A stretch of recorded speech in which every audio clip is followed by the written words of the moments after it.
अस्सलाम वालेकुम, this is Ali Afan and you are watching MA updates. I hope so you doing well. अच्छे होंगे अपनी लाइफ में और अच्छे से रहना भी चाहिए। जैसा कि आप सारे जानते हैं कि आज पाकिस्तान में ईरान और यूनाइटेड स्टेट अमेरिका के वफ़द आने थे, तो इससे कुछ डिले किया जा रहा है ईरान की तरफ से। वो डिले किस लिए किया किया जा रहा है, आई विल अपडेट यू कि वो इसमें रीज़न क्या है और आगे होगा क्या। ठीक है जी। उससे पहले मैं आपको कुछ अपडेट देता चलता हूँ कि मुजतबा हमनाई, उनके बारे में बोला जाता था कि वो उनकी भी शहादत हो गई है, और सेकेंडली ये बोला जाता था कि उनको हाइड कर दिया गया, उनको छुपा दिया गया यूनाइटेड स्टेट से, मतलब डर के। ठीक है, तो मैं आपको कुछ अपडेट देता चलता हूँ कि ईरान की मीडिया ने क्या उन्होंने कवरेज किया, और कुछ अखबारात हैं ईरान के, उनने इस हवाले से, इनके हवाले से क्या अपडेट दिया है। ठीक है जी। अकॉर्डिंग टू द ईरानी मीडिया, ठीक है, मैं आपको कुछ आपके सामने कुछ रीड करता हूँ। ठीक है। हमले के वक्त मुश्तबा हमनाई कंपाउंड में मौजूद थे। ठीक है जी। उस टाइम जब हमला हुआ सुप्रीम लीडर पे, तो ये जो मुश्तबा हमनाई ये कंपाउंड में मौजूद थे। ये कंपाउंड के किसी एक हिस्से में मौजूद थे, मतलब वो नज़दीक था, मतलब इतना ज़्यादा दूर नहीं था। ठीक है, वो हिस्सा जहाँ पे मिसाइलों ने हिट किया। ठीक है, मिसाइलों की वजह से उनकी टांग पर चोट आई है। ठीक है, जिस वजह से उनको हाइड कर दिया गया था उनकी रिकवरी के लिए। ठीक है जी। फ़िज़ाई हमलों की वजह से, वो जो हमले वहाँ पे फ़िज़ाई हमले हुए थे, उस वजह से उनकी टांग पे चोट आई थी, और उस वजह से वो कुछ रिकवरी मोड में थे, और दुनिया बोल रही थी कि वो उनकी शहादत हो गई है, और ट्रम्प साहब बोल रहे हैं कि वो भी सामने नहीं आ रहे और वो भी उनकी भी शहादत हो गई है। तो ऐसा कुछ भी नहीं है, वो अभी अच्छी हालत में। ठीक है, और उनकी टांग का कोई मसला था, जैसे कुछ होता है ना, मतलब मिसाइल एक जगह जैसे हिट करने की वजह से उनकी टांग पे कुछ ज़ख़म हुआ है, कुछ हिट किया। तो इंशाल्लाह जल्दी वो ठीक हो जाएंगे और ईरान की क़यादत वो संभालेंगे और हम सारी दुनिया देखेगी।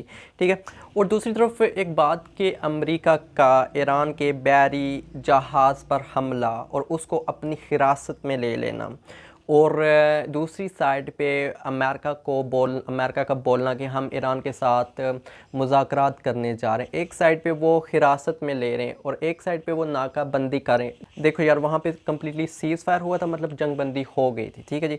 और दौरान जंग बंदी अगर आप कोई हरकत करते हो तो आपको बोला जाता है कि आपने सीज़ फायर की खिलाफ, जंग बंदी की खिलाफ वर्जी की है, तो ये आप फिर वो गलत साबित होते हो। ठीक है जी। तो यूनाइटेड स्टेट ने वही किया, जबकि सीज़ फायर हुआ था उसके बाद यूनाइटेड स्टेट ने नाकाबंदी शुरू की, और नाकाबंदी के बाद उन्होंने ये किया कि वहाँ पे हिट किया ईरान के बहरी जहाज़ को, उसको अपनी हिरासत में ले लिया। और ईरान कहता है कि जो उसने बहरी जहाज़ हिरासत में लिया, वहाँ पे जो बंदे थे, वो चलाने वाले थे, और वहाँ पे जो भी मुसाफिर थे, जो भी वो चाइना से जहाज़ आ रहा था ईरान की तरफ, तो उन्होंने उसको हिरासत में ले लिया। तो वो कहते हैं कि हमें हमारा जहाज़ वापस दे दो। ठीक है, और दूसरी बात वो कहते हैं कि हम यूनाइटेड स्टेट पे इस मक्कारियों की वजह से हम एतमाद नहीं करेंगे, और वो कहते हैं, मतलब वो थोड़ा सा डिले कर रहे हैं मुज़ाकरात के लिए। इसकी बहुत सारी रीज़न्स हैं।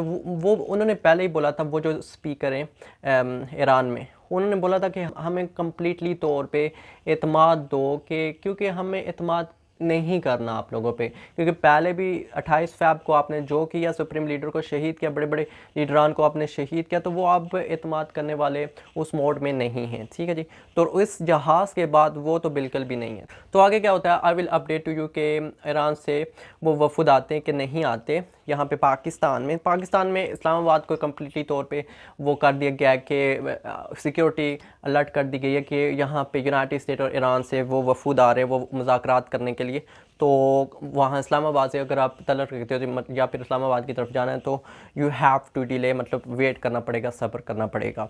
और सेकंड बात ये कि पाकिस्तान ऐसा कंट्री है कि पाकिस्तान दूसरे मतलब मुल्कों को वो कर्ज़ वगैरह भी देते ना, तो इसलिए ये अपने सारे काम रोक रहे हैं। ठीक है, तो काफ़ी आप जानते हैं कि काफ़ी तरक्की पजीर मुल्क हैं, हमारी बहुत सारी डेवलपमेंट हुई हैं इन 4 सालों में। तो ये कहते हैं कि रुक जाओ, और हम दुनिया को भी कर्जा देते। तो इन्होंने 5-6 दिन के लिए सारे इस्लामाबाद के और रावलपिंडी के काम रोक दिए, और क्योंकि ट्रम्प साहब या फिर उनके नायब सदर आने वाले, तो रुक जाओ। ठीक है, और ईरान ने बोला कि अमेरिका ने एक खिलाफ वर्जी की है जंग की। ठीक है जी।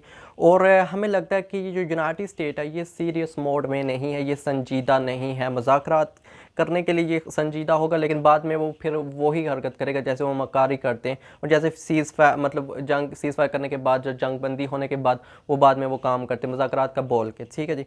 तो उन्होंने बोला कि अमेरिका की गलतियों का तसलसल खित्ते के अमन को बर्बाद कर देगा। जैसा कि मशरक़ वस्ती में इसमें कुछ बर्बादी होने वाली थी, जैसा भी पाकिस्तान ने जो इक़दामात उठाए तो इस वजह से कुछ बर्बादी रुक गई। और हम चाहते हैं कि मुज़ाकरात हो जाए और सारी डीलें कंफर्म हो जाएं, तो इसी में ही अच्छा है। लेकिन यूनाइटेड स्टेट को भी कुछ अच्छा बर्ताव करना चाहिए और यूनाइटेड स्टेट को भी कुछ हाथ हल्का रखना चाहिए और ऐसी स्टूपिडिटी नहीं करनी चाहिए कि फिर उनको, जैसे वो उन्होंने ट्रस्ट करके पिछली बार आए थे, उन्होंने बोला कि पाकिस्तान एक सालिस का किरदार अदा कर रहा है और उन्होंने मुखातब हो के पाकिस्तान का उन्हें ईरान के तर्जमान ने पाकिस्तान का नाम लेकर बोला कि पाकिस्तान सालिस कंट्री है। हमें खुशी है कि वो कुछ कर रहे हैं, वो हमें दोनों के दरमियान मुज़ाकरात कराने की कोशिश कर रहे हैं, लेकिन ये हम ट्रस्ट नहीं कर सकते यूनाइटेड स्टेट में, क्योंकि ये संजीदा नहीं है और ये खित्ते के अमन को बर्बाद करेगा और कौमी मफाद का तहफ़्फ़ुज़ हम जारी रखेंगे। और ईरानी तर्जुमान ने बोला है कि अगर यूनाइटेड स्टेट फिर कोई अपनी जारहियत करता है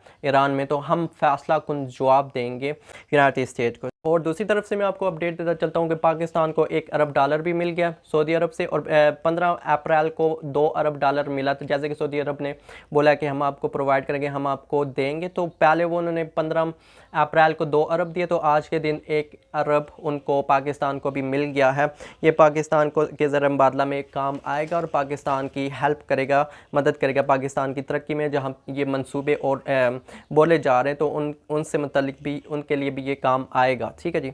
दूसरी तरफ मैं आपको एक और अपडेट देता चलता हूँ कि ट्रम्प साहब ने ना एक इंटरव्यू दिया, और मतलब वो हज़ारों इंटरव्यू देते हैं, लेकिन जो भी उनका ट्वीट होता है, इंटरव्यू, कभी मैं वो लास्ट में डिस्कस करूँगा कि दुनिया का क्या पॉइंट ऑफ व्यू है ट्रम्प के मतलब उनसे मुतल्लिक, ठीक है।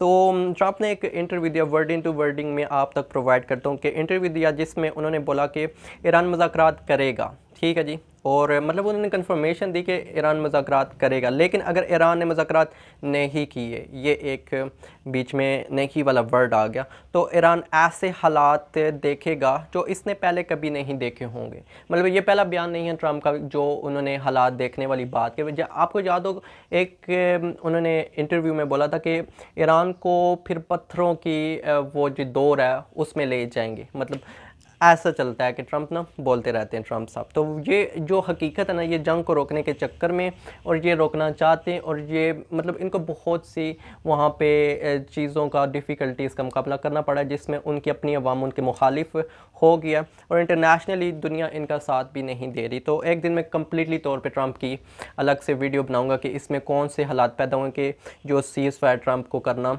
ज़रूरी इसने समझा ट्रम्प ने, ठीक है जी। इसके बाद सदर ट्रम्प ने कहा कि उम्मीद है कि डील जल्द ही हो जाएगी, ठीक है जी। मतलब एक तरफ से वो डील दे रहे हैं, दूसरी तरफ से वो बोल रहे हैं कि अगर नहीं हुई तो हम आपको ये कर देंगे, वो बर्बाद कर देंगे। तो एक तरफ से डील, एक तरफ से मतलब मीठा फेंका जा रहा है और एक तरफ से मिर्चें फेंकी जा रही हैं, तो इसलिए ईरान उन पर ट्रस्ट नहीं करता, ठीक है जी।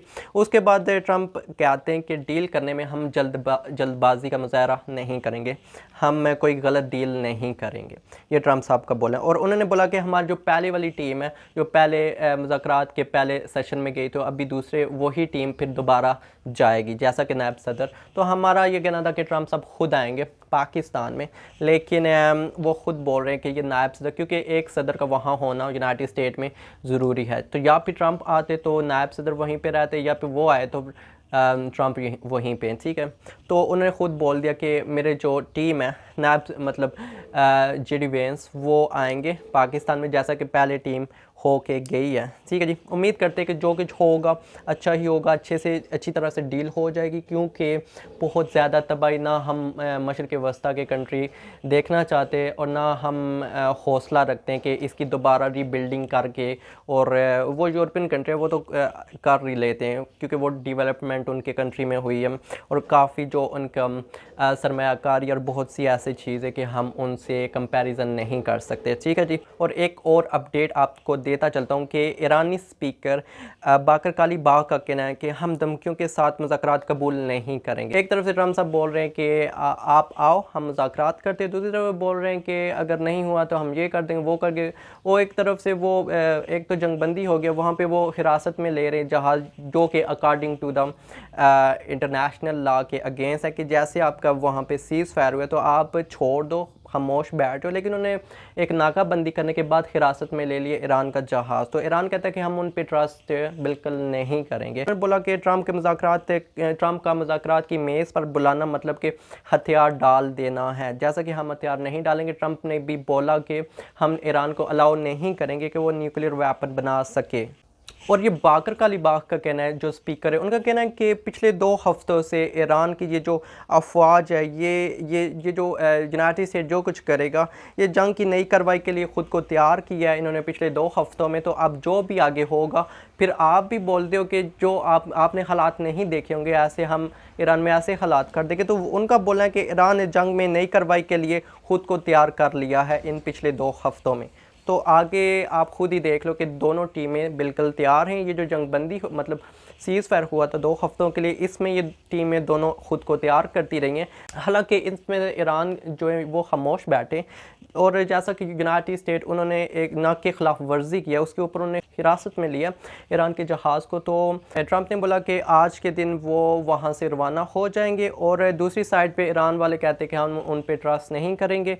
और एक और ज़रा ऐसी खबर मिली है कि ईरान के वहाँ पे जो सदर है उन्होंने बोला कि हम जा रहे हैं मुज़ाकरात के लिए पाकिस्तान में। तो देखते हैं कि क्या होता है। I will update to you कि वाकई वो आ रहे हैं कि नहीं आ रहे। आज तक की न्यूज़ और अपडेट यही तक थी। और जाते जाते मैं लास्ट में आपको कुछ बताता चलता हूँ कि ट्रम्प की बातों को आपने सीरियस नहीं लेना, ठीक है जी, क्योंकि ट्रम्प को एक ऐसे फ़नी करैक्टर और किरदार के तौर पे पूरी दुनिया देख रही है। एक दिन जनाब ट्वीट करते हैं कि मैं एक मसीह बन गया हूँ, ऐसे हाथ रखा। उन्होंने पॉप लियो का कुछ मजाक उड़ाया था, उसके बाद वो चाँद पे चले, एक इन्होंने पिक्चर अपलोड किया जो वो चांद पे अपना वो कुछ बनाया हुआ है ना, ठीक है। मतलब दुनिया वाले बोलते हैं कि मतलब हम समझते थे कि ट्रम्प एक अच्छे लीडर हैं और दुनिया को कुछ लीडर समझती थी, लेकिन ट्रम्प ने सारा सत्यानाश कर दिया लीडरशिप का, यूनाइटेड स्टेट का। तो उनको सीरियस नहीं लेना, ठीक है। अपना ख्याल रखिए, दुआ में याद रखिए। मिलते हैं नेक्स्ट वीडियो में, तब तक के लिए। और मुझे बताइए कमेंट सेक्शन में कि आज क्या होने वाला, मुज़ाकरात डन होंगे कि नहीं होंगे, और ईरान वाले आएंगे कि नहीं आएंगे। तब तक के लिए अल्लाह हाफिज़।